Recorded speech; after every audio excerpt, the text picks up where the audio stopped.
मुझे इसी कमरे में 35 दिन बीत गए हैं। कानून की नज़रों से खुद को बचाने के चक्कर में कहीं ना कहीं कैदी बनकर रह गया हूं।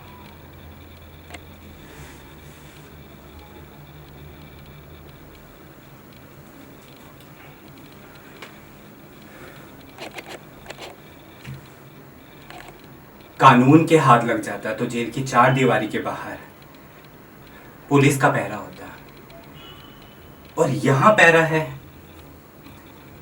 नवाज भाई, छाया मौसी, माधव काका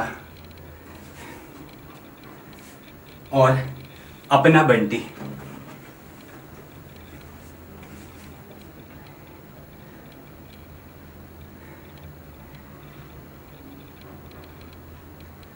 सच कहूं ना, सबके सब मेरी पहरेदारी में लगे हुए हैं। सबके सब मेरे शुभ चिंतक बने हुए हैं।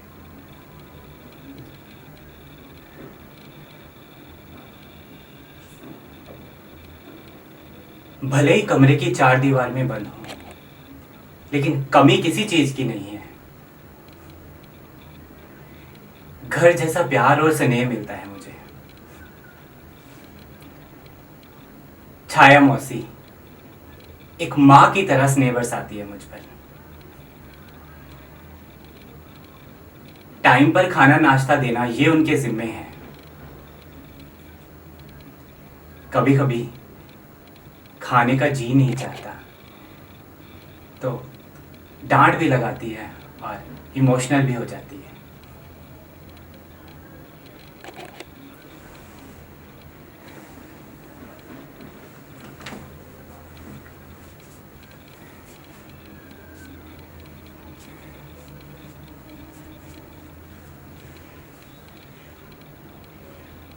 क्या कहा? खाना नहीं खाएगा? मैं तेरे लिए इतने प्यार से खाना बनाती हूँ, तो बड़ी आसानी से कहता नहीं खाएगा।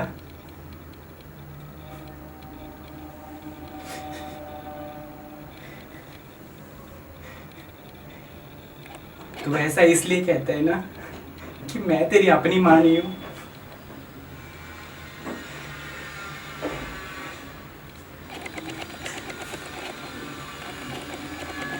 ये कहकर रोने लगती है। फिर ना जी चाहते हुए भी उनकी खुशी खातिर मुझे खाना पड़ता है। माधव काका की तो क्या ही बात करूं। एकदम रोमांटिक इंसान है। उनकी ना जबान पे ना रोमांटिक गाने हमेशा चढ़े रहते हैं। मुझे बीच बीच में सुनाते भी हैं।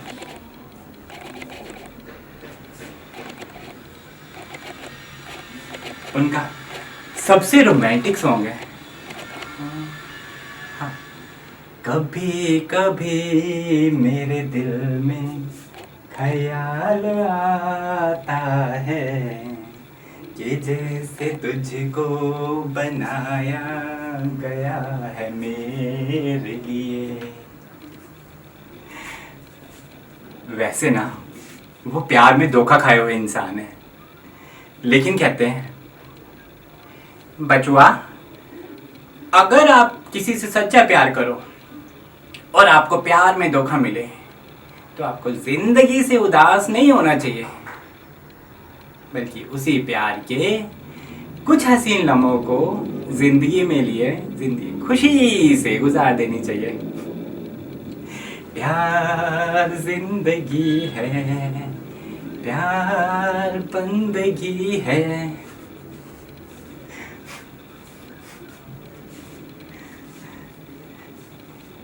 ऐसे हैं माधव काका।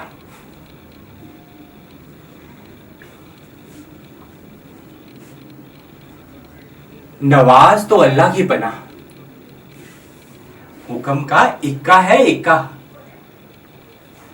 जो कह दो वो करना उसका फर्ज बन जाता है। भाईजान, हम आपके खिदमतगार हैं।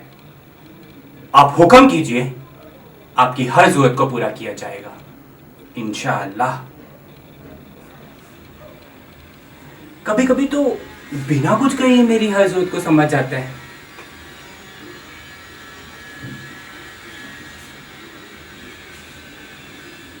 अपना अपना गबरू जवान बंटी कि तो क्या ही बात करूं।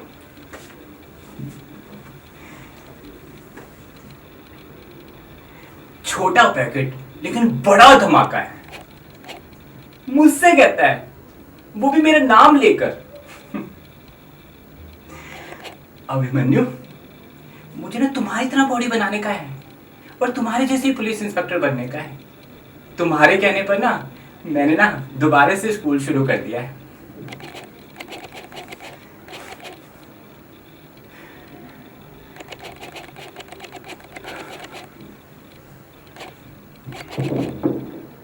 Police officer.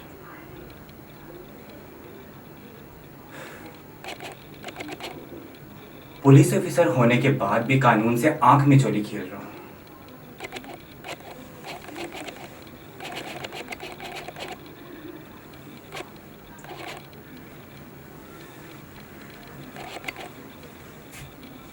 ये सारा मोहल्ला मुकेश शेट्टी के नाम से डरता था। किसी की हिम्मत नहीं होती थी उसके खिलाफ जाने की। कई सालों से उसने यहां आतंक फैला रखा था।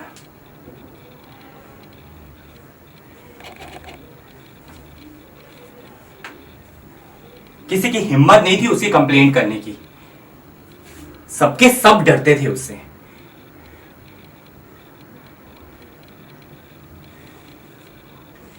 राजस्थान से पोस्टिंग होने के बाद जब मैं पहली बार इस इलाके में आया तो एक दिन अपनी ये गबरू जवान ने आकर मुझे सारी बात बताई।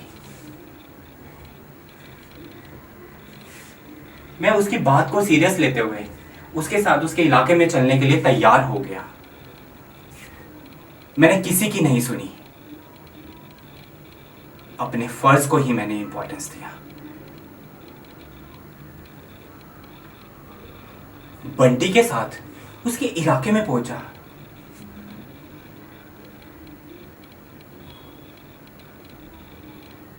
इलाके में तमाम घरों के दरवाजे बंद मिले,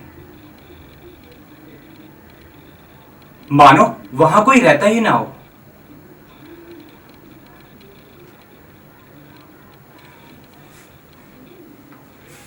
तभी मुझे दूर से बचाओ बचाओ की चीख सुनाई दी। मैं दौड़कर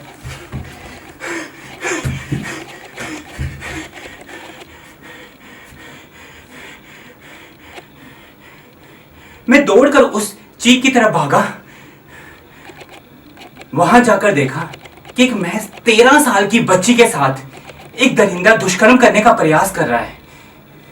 यह देखकर मेरे अंदर के इंसान ने भयंकर रूप ले लिया और मैंने दरवाजा तोड़कर अंदर दाखिल उसे जोर की लात मारी और वो दूर जाकर गिरा।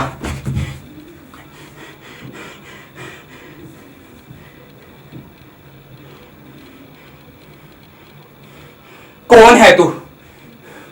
लगता है इस इलाके में नया नया आया है। तुझे मेरी ताकत का अंदाजा नहीं है।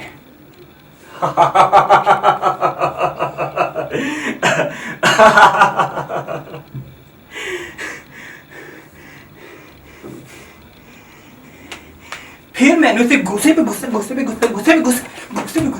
लगते मारी। उसने भी अपने बचाव में मुझे कई बार मारा। मैं गिरा और मैं संभला। फिर मैंने उसकी तबीयत से गुस्से हाथों से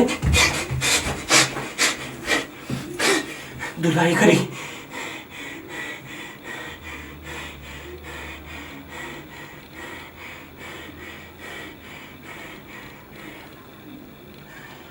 वो बच्ची अपनी मां के साथ एक कोने में दुबक गई। बंटी भी वही मौजूद था। वो बच्ची उसकी बहन थी।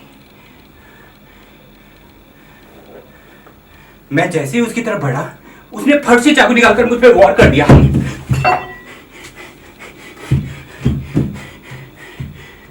मैंने खुद को बचाते हुए उसी चाकू से उसके जिस्म में अनगिनत बार वार कर दिए और तब तक करता रहा जब तक मेरे हाथों से, एक पुलिस वालों के हाथों से मुकेश शेट्टी का अंत नहीं हो गया।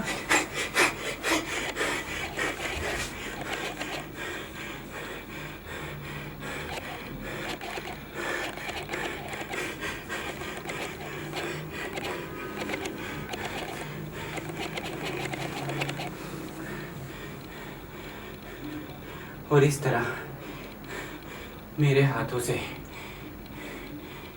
एक पुलिस वालों के हाथों से मुकेश शेट्टी का अंत हो गया।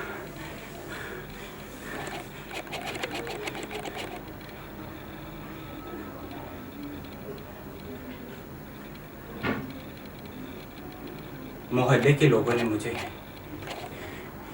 गोद में उठा लिया और तब से अब तक अपनी पहरेदारी में रखे हुए हैं।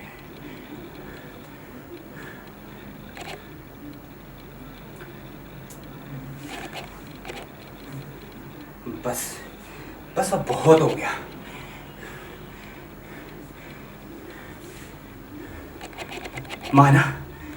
माना मैंने एक वैश्य का अंत किया है, पर जुर्म तो जुर्म है।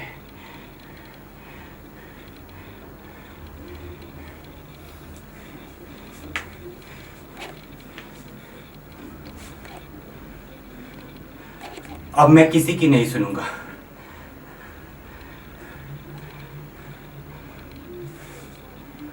अपने जज्बातों को एक तक रखते हुए खुद को कानून के सुपुर्द कर दूंगा।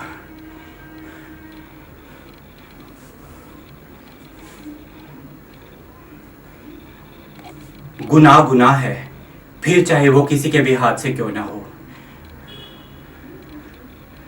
हर गुनाह की एक सजा होती है और मैं अपनी सजा भुगतने के लिए तैयार हूं।